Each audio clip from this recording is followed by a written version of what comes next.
Hello guys, welcome back to my YouTube channel. आज के इस वीडियो में हम पढ़ेंगे हिंदी वसंत भाग 3 से 10वां पाठ कामचोर। कामचोर कहानी के जो लेखक हैं उनका नाम है इस्मत चुगताई। इस्मत चुगताई की कहानी कामचोर लगभग ऐसे हर घर की कहानी है जिसमें 2 या 2 से ज़्यादा बच्चे होते हैं और वो भी कामचोर। यह कहानी लेखिका व उसके परिवार के अन्य बच्चों की कहानी है जो दिन भर या तो बैठकर आराम फरमाते हैं या फिर मौज मस्ती और शरारत करने में अपना पूरा दिन निकाल देते हैं। यहाँ तक कि वे खुद के कार्य भी अपने आप नहीं करते। ऐसे में घर के बड़ों ने सोचा कि घर के सारे नौकरों को निकाल दिया जाए और इन निकम्मे बच्चों को घर के छोटे छोटे काम में हाथ बटाना सिखाया जाए। सोच को हकीकत का रूप देने से असली कहानी शुरू की जाती है। माँ बाप की बातों को सुनकर बच्चों ने सोचा कि कुछ काम हमें खुद करना चाहिए। सो बच्चों ने काम की शुरुआत अपने लिए पीने का पानी खुद लाने से की और फिर सभी बच्चे मटके और सुराहियों से पानी लेने दौड़ पड़े। फिर क्या था, पहले पानी लेने के चक्कर में धक्का मुक्की शुरू हो गई। कोई किसी से डरने वाला नहीं था और कोई किसी की सुनने वाला भी नहीं था। तो वहीं पर फिर से लड़ाई झगड़ा शुरू हो गया। नतीजा, सारे मटके सुराहियाँ पतीलियाँ इधर उधर बिखर गई और बच्चे बुरी तरह से पानी से भीग गए। लेखिका की माँ ने फरमाया, जो काम नहीं करेगा उसे रात का खाना नहीं दिया जाएगा। यह सुनते ही सभी बच्चे काम करने के लिए राजी हो गए। लेखिका की माँ ने बच्चों को कई सारे काम बताए, जैसे गंदी दरी को साफ करना, आंगन में पड़े कूड़े को साफ करना, पेड़ पौधों में पानी देना आदि। साथ में लेखिका के पिता ने बच्चों को इनाम का लालच भी दिया। बच्चों ने अपने काम की शुरुआत फर्श पर पड़ी दरी साफ करने से शुरू किया। दरी की धूल साफ करने के लिए बच्चों ने उस पर लकड़ी के डंडों से मारना शुरू किया, जिसकी वजह से दरी की सारी धूल कमरे में फैल गई और बच्चों की नाक और आंखों में धूल घुस गई, जिसकी वजह से बच्चे खांसते खांसते बेदम हो गए। इसके बाद बच्चों ने दूसरा मोर्चा संभाला, आंगन में झाड़ू लगाने का। कुछ बच्चों के दिमाग में यह बात आई कि झाड़ू लगाने से पहले थोड़ा पानी डाल देना चाहिए। फिर क्या था, दरी में डालकर पानी छिड़कने का कार्य शुरू हुआ। काम तो क्या होना था, लेकिन छीना झपटी की वजह से बच्चों ने झाड़ू के तिनके अलग कर दिए। पानी डालने की वजह से पूरे आंगन में बच्चे कीचड़ से सन गए। खैर, अगला काम था पेड़ पौधों में पानी देना।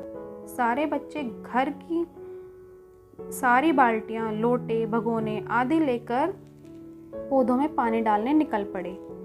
अब पानी भरने के लिए भी लड़ाई झगड़ा, धक्का मुक्की शुरू हो गई। नतीजा, सारे बच्चे कीचड़ से सन गए। बच्चों को काबू करने के लिए सभी बड़ों को, जैसे भाइयों, मामा मामी, मौसी आदि को बुला लिया गया। फिर पड़ोस के बंगलों से नौकर बुलाकर 4 आना प्रति बच्चे के हिसाब से हर बच्चे को नहलाया गया। बच्चे यह मान चुके थे कि उनसे सफाई और पौधों में पानी देने का काम नहीं हो सकता, इसलिए अब तो मुर्गियों को उनके दड़बे, यानी मुर्गी का जो दड़बा होता है उसको बोला जाता है मुर्गी घर में बंद करने का कार्य करेंगे। फिर क्या था, सभी बच्चे मुर्गियों को पकड़ने लगे, जिस वजह से मुर्गियां डर के मारे इधर उधर भागने लगी। डर से भागती मुर्गियों ने घर की रसोइयों से लेकर पूरे आंगन में खूब उत्पाद मचाया, लेकिन उन बच्चों से एक भी मुर्गी दड़बे में नहीं गई। अचानक कुछ बच्चों का ध्यान घर आती हुई भेड़ों के ऊपर चला गया। उन्होंने सोचा कि क्यों ना भेड़ों को ही खाना खिला दिया जाए।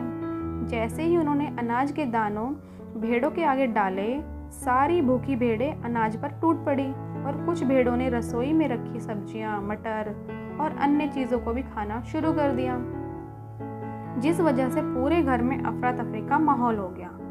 बड़ी मुश्किल से भेड़ों पर काबू पाया गया। इतना सब करने के बाद भी बच्चे कहाँ मानने वाले थे भला। उन्होंने फिर से काम करने की सोची और भैंसों का दूध दुहाने जुट गए। भैंस इतने सारे बच्चों को देखकर डर गई। उसने सोचा चारों पैरों से उछलकर दूसरी तरफ छलांग लगाने की। बच्चों ने सोचा कि क्यों न भैंस के पैर बांधकर दूध निकाला जाए। और बच्चों ने भैंस के अगले 2 पैर चाचा जी की चारपाई से बांध दिए और भैंस डर के मारे इधर उधर भागने लगी और साथ में चाचा जी की चारपाई भी घसीट कर अपने साथ ले गई। अब भैंस जहाँ तहाँ जाती, चाचा जी की चारपाई भी वहाँ जाती। इतने में कुछ बच्चों ने भैंस का बछड़ा भी खोल दिया। बछड़े के चिल्लाने से भैंस रुक गई और बछड़ा तत्काल दूध पीने लग गया। इतना सब होने के बाद लेखिका की माँ इतना परेशान हो गई कि उन्होंने मायके जाने की धमकी दे डाली। तब पिताजी ने सबको बुलाया और आदेश दिया कि अब से कोई किसी भी काम पर हाथ नहीं लगाएगा। अगर कोई किसी का काम हाथ लगाएगा तो उसे रात का खाना नहीं दिया जाएगा। यानी कहानी जहाँ से शुरू हुई वहीं पर आकर खत्म हो गई। निकम्मे बच्चे जो पहले भी काम नहीं करते थे, आज के बाद तो बिल्कुल भी काम नहीं करेंगे। तो ये थे हमारी कहानी कामचोर पाठ का सार।